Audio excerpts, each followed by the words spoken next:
Hello everyone, welcome back to my channel. कैसे हो आप सभी? आई एम श्योर कि आप सभी लोग ठीक होंगे।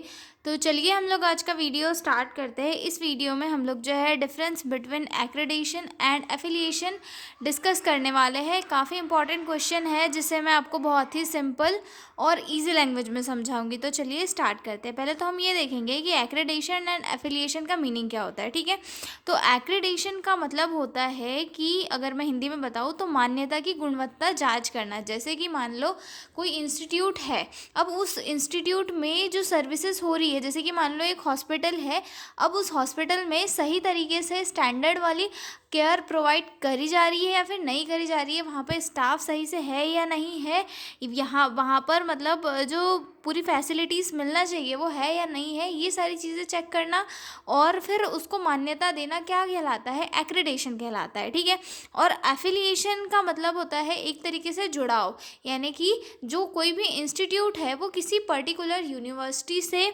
या फिर ऑफिशियल बोर्ड से जुड़ा हुआ है या फिर नहीं है, इस चीज़ की जांच करना। जैसे कि हम लोग देखते हैं हमारे इसमें स्कूल्स कैसे जुड़े होते हैं, या तो सीबीएसई बोर्ड से जुड़े होते हैं या फिर एमपी बोर्ड से जुड़े हुए होते हैं। ठीक है, या फिर आईसीएसई से जुड़े हुए होते हैं। ठीक है, तो हर एक स्कूल जो है किसी ना किसी बोर्ड से एफिलिएटेड होता है, तो इस प्रोसेस को क्या कहा जाता है? एफिलिएशन कहा जाता है। ठीक है, तो एग्रेडेशन और एफिलिएशन दोनों में काफ़ी अंतर होता है। यहाँ पर क्या किया जाता है, उसकी क्वालिटी की जो है जांच की जाती है, और एफिलिएशन यानी कि वो किस बोर्ड से जुड़ा हुआ है ये चेक किया जाता है, और उस बोर्ड के द्वारा उसमें काम कर रहे जो इंसान है या फिर हम बोल सकते हैं उसके में पढ़ रहे जो स्टूडेंट्स हैं, उन्हें मार्कशीट या फिर मतलब उनका रजिस्ट्रेशन प्रोवाइड किया जाता है, जिससे वो अपने आगे फ्यूचर में काम कर सकते हैं। ठीक है, समझ में आ गया एफिलिएशन एंड एक्रेडिटेशन का मीनिंग। अब हम जो है इनमें डिफरेंस को पढ़ेंगे। ठीक है, सबसे पहले मैंने एक टेबल फॉर्म में यहाँ पे बनाया हुआ है जिसके बेस पे हम लोग जो है डिस्कस करेंगे। ठीक है, यहाँ पर सीरियल नंबर लिखा हुआ है, बेसिस लिखा हुआ है, एक्रेडिटेशन एंड एफिलिएशन। ठीक है, तो सबसे पहला आता है हमारा एक्रेडिटेशन। ठीक है, अब इसका पहला बेस क्या है हमारा डिफरेंस का मीनिंग, यानी कि एक्रेडिटेशन क्या होता है? एक ऐसी प्रोसेस होती है जहाँ पर जो है क्वालिटी को इवोल्यूएट किया जाता है और अप्रूव किया जाता है, यानी कि एक ऐसी प्रोसेस जहाँ पे किसी भी इंस्टीट्यूट की क्वालिटी को चेक किया जाता है। जैसे कि अभी एमपी में क्या हुआ था, कॉलेज का क्या हुआ था, चेकिंग वगैरह हुई थी और वहाँ पे ये चेक किया गया था कि फैसिलिटीज़ प्रॉपर दे रहे हैं नहीं दे रहे हैं। ठीक है, मतलब स्टूडेंट्स को पढ़ने के लिए बुक है या नहीं, बिल्डिंग है या नहीं, जो फैकल्टी है वो है या नहीं, ये सारी चीज़ें क्या की जा रही थी? चेक की जा रही थी। ठीक है, तो ये प्रोसेस क्या होती है? एक्रेडिटेशन होती है। और फिर जब उसमें वो इंस्टीट्यूट में पूरी जब चीज़ें मान्य हो जाती है, मतलब ऐसा मान लिया जाता है कि वो इंस्टीट्यूट में सारी चीज़ें हैं, टीचर प्रॉपर है, वहाँ पे बुक्स अवेलेबल है, स्टूडेंट्स को प्रैक्टिस करने के लिए जो है प्रोसीजर मटेरियल्स अवेलेबल है, तब उसको उस इंस्टीट्यूट को क्या किया जाता है?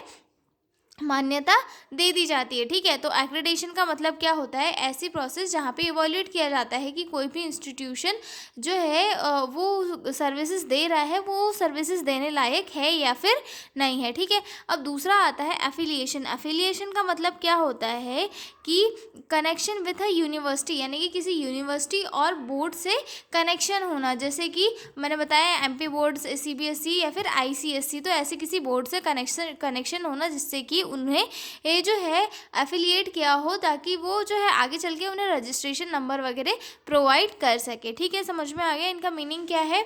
अब हम देखेंगे पर्पस। ठीक है, पर्पस क्या है? तो सब एक्रेडिटेशन का पर्पस है टू मेंटेन इम्प्रूव क्वालिटी, मतलब कि एक्रेडिटेशन में क्या किया जाता है? क्वालिटी का चेक किया जाता है, यानी कि क्वालिटी को मेंटेन करने के लिए एक्रेडिटेशन की प्रोसेस की जाती है। और एफिलिएशन क्यों किया जाता है?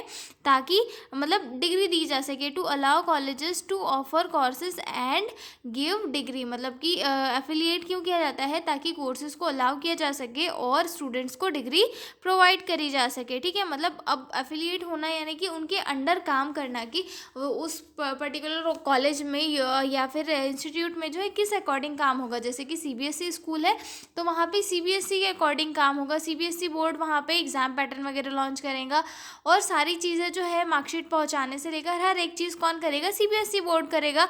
तो इसीलिए जो है एफिलिएट होना भी बहुत ज़रूरी है। ठीक है, हम उस पे आते हैं थर्ड, फोकस। फोकस किस पे किया जाता है एक्रेडिटेशन की प्रोसेस में? तो यहाँ पर फोकस किस पे किया जाता है? स्टैंडर्ड्स पे, वहाँ पे उस इंस्टीट्यूट में प्रोवाइड की जा रही फैसिलिटीज़ पे और टीचिंग क्वालिटी के ऊपर जो है फोकस किया जाता है। और एफिलिएशन में किस पे फोकस किया जाता है? एकेडमिक लिंकेज एंड सर्टिफिकेशन, यानी कि एकेडमिक मतलब चीज़ें कनेक्शन कहाँ पर है और साथ में सर्टिफिकेट वगैरह प्रॉपर दिए जा रहे हैं या नहीं दिए जा रहे स्टूडेंट को, इसके ऊपर फोकस किया जाता है। ठीक है, अब इसमें फोर्थ हमारा डिफरेंशिएट आता है, डिफरेंस का पॉइंट आता है ए गिव बाय। गिव बाय यानी कि एक्रेडिटेशन बॉडीज लाइक काउंसिल और एजेंसीज। जो एक्रेडिटेशन है वो किसके द्वारा दिया जाता है? तो एक्रेडिटेशन बॉडीज जैसे कि काउंसिल या फिर एजेंसीज के द्वारा दिया जाता है। और एफिलिएशन किसके द्वारा होता है? यूनिवर्सिटी और एजुकेशन के द्वारा। ठीक है, अब इसमें मेन रोल कौन प्ले करता है? तो इसमें मतलब एक्रेडिटेशन क्या मेन रोल प्ले करता है और एफिलिएशन क्या मेन रोल प्ले करता है? तो जो एक्रेडिटेशन होता है ये क्वालिटी को चेकअप करता है, तो ये कौन सा रोल करता है? क्वालिटी अश्योरेंस वाला रोल प्ले करता है। और जो एफिलिएशन होता है, एफिलिएशन क्या करता है? एकेडमिक अथॉराइजेशन का जो रोल है वो प्ले करता है, यानी कि जो मेजर जो किसी भी इंस्टीट्यूट में काम होने वाला है, जैसे कि एग्ज़ाम का शेड्यूल, सिलेबस का शेड्यूल, सारी चीज़ें कौन करता है? यूनिवर्सिटी या फिर हायर अथॉरिटी बोर्ड वगैरह करते हैं। तो ये जो है एकेडमिक अथॉरिटी का रोल प्ले करते हैं। अगला पॉइंट आता है नेचर कैसा होता है। तो जो एक्रेडिटेशन होता है इनका जो नेचर है काफ़ी ऑप्शनल होता है, मतलब कि बहुत कम बार जो है वहाँ पर क्वालिटी का चेकअप किया जाता है, लेकिन ये जो है बहुत ही इम्पॉर्टेंट होता है। ठीक है, और एफिलिएशन क्या होता है?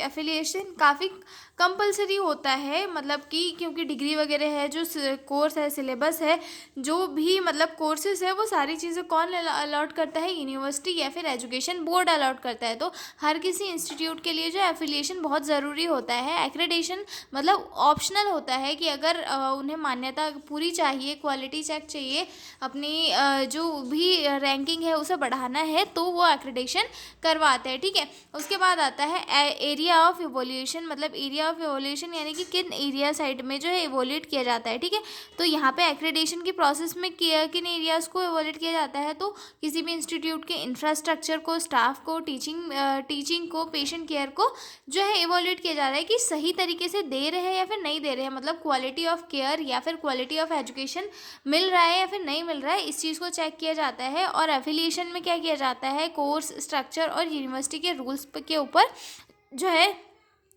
ज़्यादा फोकस किया जाता है और इन्हें ज़्यादा इवोल्यूट किया जाता है। ठीक है, अब आगे देखते हैं वैलिडिटी।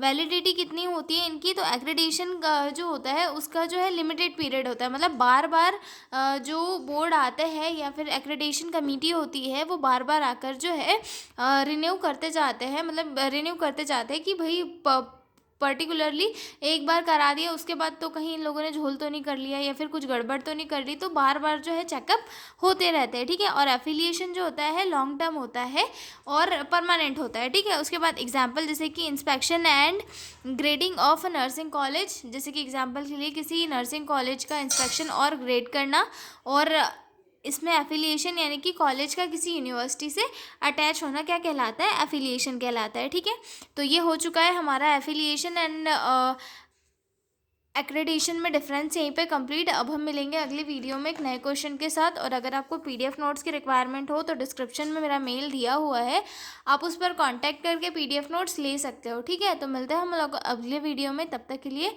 Bye bye.